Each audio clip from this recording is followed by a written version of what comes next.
So in the new year, it's very common for people to sit back and kind of reevaluate their life. We make New Year's resolutions, we set goals for the coming year, and all of those things are great, but it's something that you really shouldn't forget to do in your business life as well. So if you've been following DCM Communications on Instagram, which I sincerely hope you have, you may have noticed we've been talking a lot recently about analytics and looking back at your campaigns of the past year to kind of find out what's working and what's not.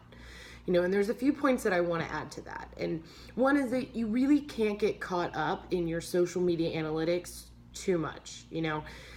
They call them insights for a reason because they're supposed to give you just that, insight.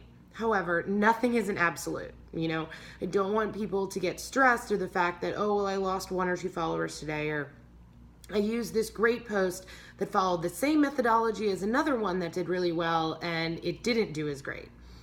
There are a lot of factors that go into that. We look at the time of day. You look at the colors that are in the photo. You look at the consistency between the last picture you posted and this newer one, or the last story that you highlighted for people on Facebook and this newer one.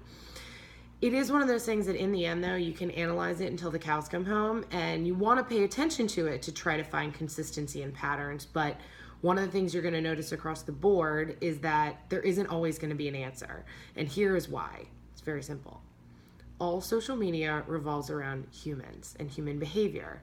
And as your behavior probably changes from one day to the next, it's also very possible that others do as well.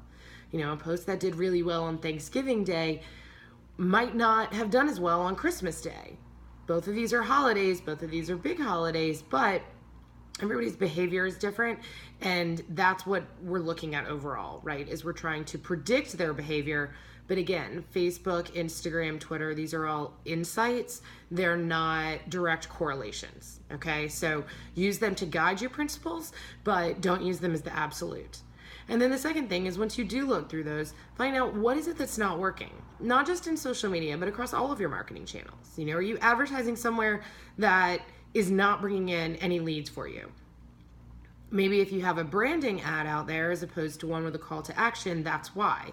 It may be the channel. It may be the position that you have it in on a digital web page, or the size that you're using in print. Same thing can be said for email campaigns.